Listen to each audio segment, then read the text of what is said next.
Je suis atteint de discopathie lombaire. Quand on me dit ça, j'ai l'impression qu'on va me dire je suis atteint d'un cancer stade 3.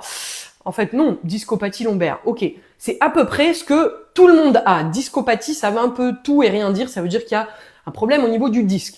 Ok, donc il y a des gens qui peuvent avoir des hernies, parfois une réduction simplement du disque, parfois un disque dégénératif. Il y a plein de choses qui peuvent se passer au niveau des disques.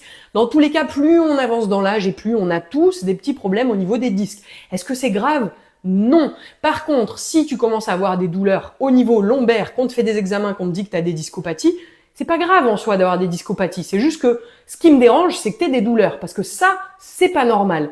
Et la plupart du temps, au niveau des lombaires notamment, s'il y a des douleurs, c'est que ça manque de mobilité. Pour récupérer de la mobilité au niveau des lombaires, gros ballon. L'avantage du ballon, c'est qu'il va rouler, contrairement à la chaise sur laquelle on peut être assis. Simplement, je vais venir rouler, donc amener mon ballon d'avant en arrière.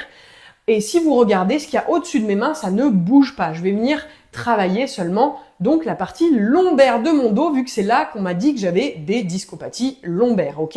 Donc si tu regardes, j'enroule mon bassin, je cambre dans l'autre sens. Donc j'alterne les deux postures, ce qui est différent d'eux. Je fais le culbuto ou j'avance tout mon corps d'avant en arrière. Non, non, ce qu'il y a au-dessus des mains est fixe.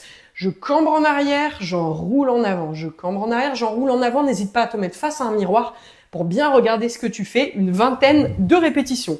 Ensuite, on va faire même principe, mais en droite, gauche. Et là, tu vois, c'est une translation qu'on fait comme ça. Et c'est pas une inclinaison du bassin qui pourrait être, hop, comme ça. Non, non. Je fais rouler de droite à gauche mon ballon le plus possible, vingtaine de répétitions aussi.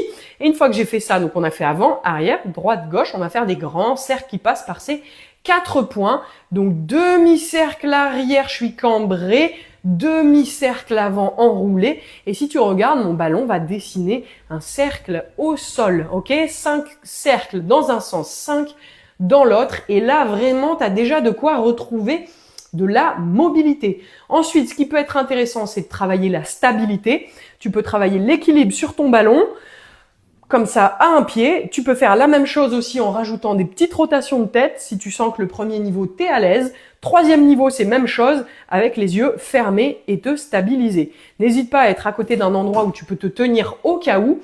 Et une fois que ça, c'est pas mal, que tu as déjà mis ça en place, ce qui va être intéressant aussi pour protéger le dos, ça va être de renforcer les abdos, de renforcer les lombaires et vraiment, tu as de quoi aller vraiment mieux au niveau des lombaires.